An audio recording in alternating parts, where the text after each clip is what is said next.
अध्यक्ष हैं और आज छत्तीसगढ़ में हसदेव जंगल बचाओ के आंदोलन को समर्थन करने आए हैं, जो 10 साल से चल रहा है। काफी उत्साह भरा यहाँ पे माहौल है और बहुत बड़े निर्णायक मोड़ आने वाले हैं। इसी से संबंधित कुछ सवाल है।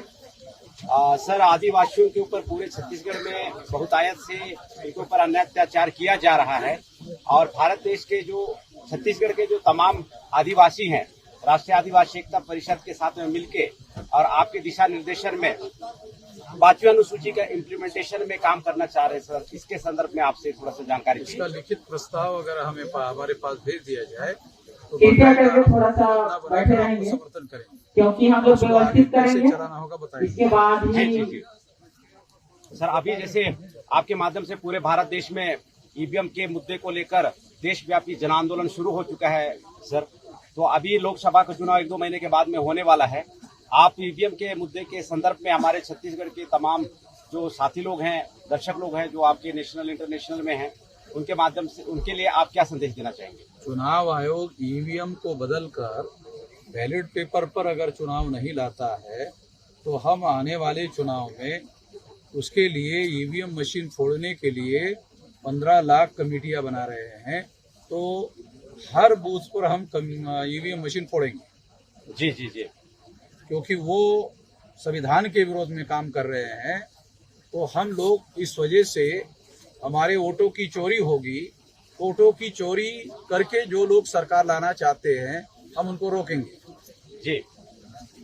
और सर, आप जैसे अभी हमने यहाँ पे आपको सुना कि 2030 में जो व्यवस्था परिवर्तन को जो बदलाव होगा, इस टाइप का जो आपके माध्यम से यहाँ पे सुनने को मिला, ये जो व्यवस्था परिवर्तन की लड़ाई पूरे भारत में बड़ी जोर शोर से दिख रही है। मुझे ऐसा लग रहा है सर, ये 2030 तक नहीं जाएगा, बल्कि ऐसा लगता है कि ये 25-26 में हो जाएगा इस टाइप का। ठीक है, आपका उत्साह है, मगर हम लोगों को सारे देश के SC, ST, OBC माइनॉरिटी के लोगों को साथ में लेकर करना है। तो इस वजह से मैं कह रहा हूँ कि लोगों को साथ में लेकर ये आंदोलन करेंगे, ताकि ये आंदोलन नहीं रहना चाहिए, ये जन आंदोलन होना चाहिए सर। कोई इनके समर्थन में नहीं रहना चाहिए। जी। सर, छत्तीसगढ़ में ये जो वर्तमान सरकार है, स्टेट की सरकार है और सेंट्रल की सरकार है, शिक्षा की दोहरी नीति लाके सर यहाँ के युवाओं को पूरी तरह से बर्बाद कर दे रहा है। जहाँ पे इन्होंने नियम बनाया है कि कक्षा 8वीं, 10वीं और 12वीं तक फ्री में पास करना है। और हम लोग आपके माध्यम से हमारे छत्तीसगढ़ के जो युवाओं को एक पाठ्यक्रम हो पाए, इसके संदर्भ में आपसे हम लोग सलाह लेना चाह रहे हैं। एक पाठ्यक्रम, अब ये पाठ्यक्रम की जो बात है, ये नेशनल एजुकेशन पॉलिसी के तहत जो ये लोग एजुकेशन पॉलिसी बना रहे हैं, उसका हम सारे देश भर में विरोध कर रहे हैं।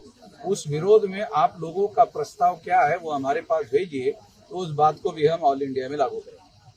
सर, एक और सवाल है सर, आदिवासियों से संबंधित बहुत संख्या में छत्तीसगढ़ में आदिवासी निवास करते हैं और ये जो ब्राह्मणों की जो सरकार है, कांग्रेस और भाजपा, ये मिलके सर आदिवासियों को दारू पिला रही है और हम छत्तीसगढ़ में दारू बंद कराना चाहते हैं। इसके संदर्भ में सर आपका मार्गदर्शन चाहिए। दारूबंदी का आंदोलन चलाया जाना चाहिए, मगर दारूबंदी के लिए पहले हमारे आदिवासियों का समर्थन हासिल करना चाहिए। जी। क्योंकि हमारे जो आदिवासी लोग हैं गाँव में अपने घरों में ही वो दारू पैदा करते हैं जी। और वो घरों में दारू पैदा करके मार्केट में नहीं खरीदते, घरों में ही बनाते, घरों में ही पीते। तो उनका हजारों सालों का ये चल रहा है। तो इसके लिए इसके बारे में जब तक आदिवासी लोगों का समर्थन हम लोगों को नहीं मिलेगा, तब तक ये इशू लेना ठीक नहीं है। जी। क्योंकि हमारे लोगों का समर्थन लेना पड़ेगा। अब उनका हजारों सालों का परंपरागत पे वो खुद बनाते, वो मार्केट से नहीं लेते हैं। आपको क्या है, मार्केट से मोदी की दारू पीते हैं आदिवासी? नहीं, मोदी की दारू नहीं पीते।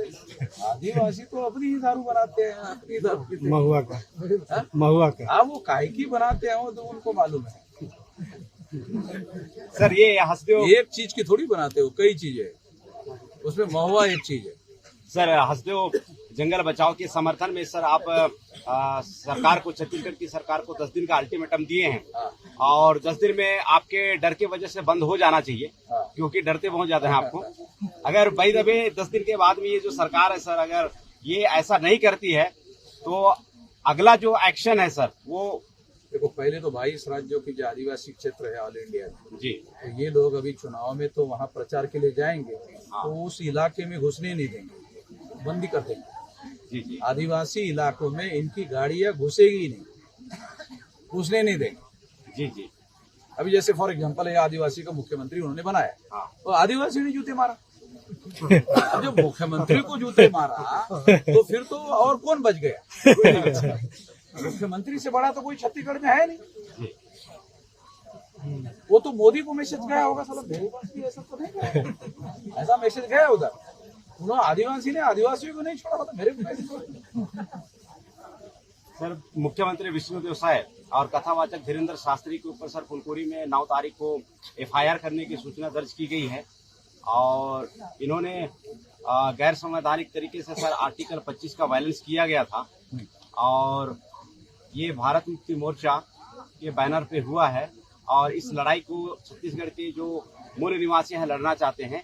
इस संदर्भ में सर आपकी राय जानना। छत्तीसगढ़ के लोगों को जो भी मदद चाहिए मैं हम करेंगे जी। कानूनी मदद है, आंदोलन की मदद है, जो भी चाहिए जी। हाई कोर्ट सुप्रीम कोर्ट में केस करना है जी। हम लोग करेंगे। जी जी जी।